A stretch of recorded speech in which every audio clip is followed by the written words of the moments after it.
8 सितंबर 1967 में विश्व भर में शिक्षा और साक्षरता को बढ़ावा देने के लिए पहली बार अंतर्राष्ट्रीय साक्षरता दिवस इंटरनेशनल लिटरेसी डे मनाया गया।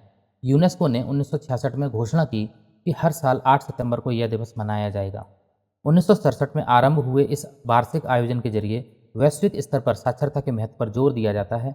अनेक देशों में इस दिन जागरूकता कार्यक्रम, साक्षरता अभियानों का शुभारंभ और पुरस्कार वितरण आयोजित होते हैं। इंटरनेशनल लिटरेसी डे ने पिछले दशकों में करोड़ों नए पाठकों को पढ़ना लिखना सिखाने में परोक्ष रूप से प्रेरणा दी है और यह दिन शिक्षा को मानवाधिकार के तौर पर मान्यता दिलाने का प्रतीक बन गया। 8 सितंबर 1933 में भारत में महान गायिका आशा भोसले का जन्म हुआ। आशा भोसले ने अपने 6 डिकेड्स से भी लंबे कैरियर में हिंदी सिनेमा के हजारों यादगार गीतों को अपनी आवाज़ दी है। विभिन्न शैलियों में गाने की क्षमता और अद्वितीय आवाज़ के चलते वे भारत ही नहीं दुनिया भर में ख्याति अर्जित कर चुकी हैं। उनके नाम सबसे अधिक गाने गाने का रिकॉर्ड विश्व रिकॉर्ड है। 8 सितंबर 1664 में उत्तरी अमेरिका में डच उपनिवेश न्यू एम्स्टर्डम ने अंग्रेजों के सामने आत्मसमर्पण कर दिया। डच गवर्नर पीटर स्ट्यूवेंसेट अंग्रेजी नौसैनिक बेड़े के दबाव में शहर नहीं बचा सके और 8 सितंबर को न्यू एम्स्टर्डम अंग्रेजों के हाथों चला गया। विजयी अंग्रेजों ने इस नगर का नाम बदलकर न्यूयॉर्क रख दिया, जो आगे चलकर अमेरिका का सबसे बड़ा और प्रतिष्ठित शहर बना।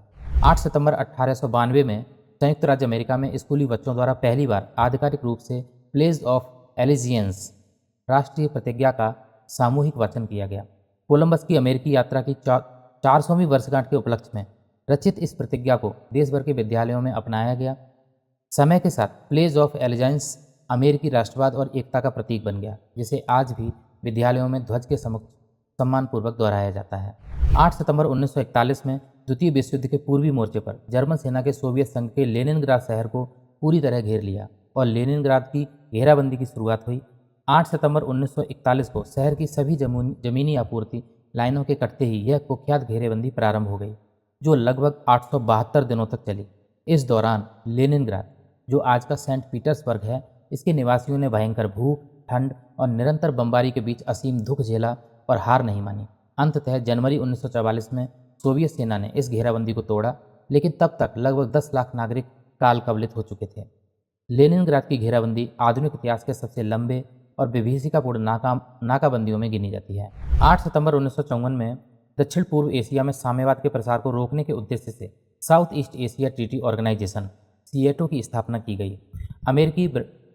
अमेरिका, ब्रिटेन, फ्रांस और ऑस्ट्रेलिया, न्यूजीलैंड, पाकिस्तान, थाईलैंड और फिलीपींस द्वारा 8 सितंबर को मनीला में इस गठबंधन पर हस्ताक्षर हुए। सीएटो शीत युद्ध के समय एशिया प्रशांत क्षेत्र में नाटो के समान एक सामूहिक रक्षा संगठन था। हालांकि सीएटो को अपने उद्देश्यों में सीमित सफलता मिली और 1977 में इसे भंग कर दिया गया, लेकिन इसने शीत युद्ध के दौरान महत्वपूर्ण रणनीतिक सहयोग और वार्ता का मंच प्रदान किया। 8 सितंबर 2022 में ब्रिटेन पर 70 वर्षों तक अभूतपूर्व रूप से राज करने वाली महारानी एलिजाबेथ II का स्कॉटलैंड के बालमोरल कैसल में निधन हो गया। 8 सितंबर 2022 को 96 वर्ष की आयु में शांतिपूर्वक अंतिम सांस लेने वाली एलिजाबेथ द्वितीय ग्रेट ब्रिटेन ही नहीं बल्कि विश्व की सबसे दीर्घकालीन सत्तारूढ़ सम्राटों में से थीं। 1952 में युवावस्था में गद्दी संभालने के बाद उन्होंने ब्रिटेन और राष्ट्रमंडल देशों का 7 दशकों तक नेतृत्व किया। उनके शासनकाल में ब्रिटेन ने साम्राज्य के विघटन, शीत युद्ध, तकनीकी क्रांति और सामाजिक परिवर्तन जैसे अनेक दौर देखे। उनकी मृत्यु पर संपूर्ण विश्व से श्रद्धांजलि अर्पित की गई। महारानी के निधन के साथ ही उनके पुत्र चार्ल्स, प्रिंस ऑफ वेल्स ने राजा चार्ल्स III के रूप में सिंहासन संभाला। यह ब्रिटिश इतिहास में एक युग के अंत और नए अध्याय की शुरुआत का क्षण था। 8 सितंबर 1945 में सेकेंड वर्ल्ड वॉर की समाप्ति के बाद कोरिया प्रायद्वीप में मित्र शक्तियों ने अस्थायी विभाजन रेखा निर्धारित की और कोरिया का विभाजन शुरू किया। 8 सितंबर 1945 को अमेरिकी सैनिक दक्षिण कोरिया के इंचियान में उतरे, जबकि करीब 1 महीने पहले सोवियत सेना उत्तर कोरिया पर कब्जा कर चुकी थी। इस विभाजन रेखा को 38वां समानांतर माना गया। प्रारंभिक योजना कोरिया को अस्थायी रूप से 2 प्रशासनिक क्षेत्रों में बांटने और फिर पुनः एकीकरण करने की थी, लेकिन शीत युद्ध के तेज होते ही यह विभाजन स्थायी रूप से उत्तर कोरिया और दक्षिण कोरिया 2 शत्रुतापूर्ण देशों के रूप में कायम हो गया, जिसकी गूंज आज तक वैश्विक राजनीति में सुनाई देती है। 8 सितंबर 1944 में लंदन शहर पर पहली बार जर्मनी के नए रहस्यमयी हथियार V2 रॉकेट से हमला किया गया। 8 सितंबर 1944 को दोपहर में यह बैलिस्टिक मिसाइल आवाज़ से भी तेज गति से आती हुई अचानक लंदन में आ गिरी, जो इतिहास में पहला मिसाइल हमला था। इस धमाके में राजधानी में भारी विनाश किया और ब्रिटिश नागरिकों के मन में खौफ पैदा किया, क्योंकि V2 से रडार से पहले पकड़ना असंभव था। लंदन पर लगातार ऐसे रॉकेट हमले होने लगे जिनका तोड़ उस समय उपलब्ध नहीं था। लेकिन ब्रिटिश हौसला कायम रहा। बाद में मित्र राष्ट्रों ने अथक प्रयासों से यूरोप में उन लॉन्च स्थलों को नष्ट किया जहां से V2 दागे जा रहे थे। 8 सितंबर 1819 में फिलाडेल्फिया के वॉक्सहॉल गार्डन में एक अनूठी घटना हुई जिसे गुब्बारा दंगा के नाम से जाना जाता है। मनोरंजन के लिए आयोजित एक गर्म हवा के गुब्बारे के प्रदर्शन के विफल हो जाने पर दर्शक बेकाबू हो गए और दंगा भड़क उठा। उग्र भीड़ ने बगीचे के परिसर में तोड़फोड़ की और आगजनी कर दी, जिसके परिणाम स्वरूप मनोरंजन पार्क नष्ट प्राय हो गया। 8 सितंबर 1522 में स्पेनिश जहाज विक्टोरिया 3 साल की समुद्री यात्रा के बाद सेविल स्पेन के बंदरगाह पर लौटा।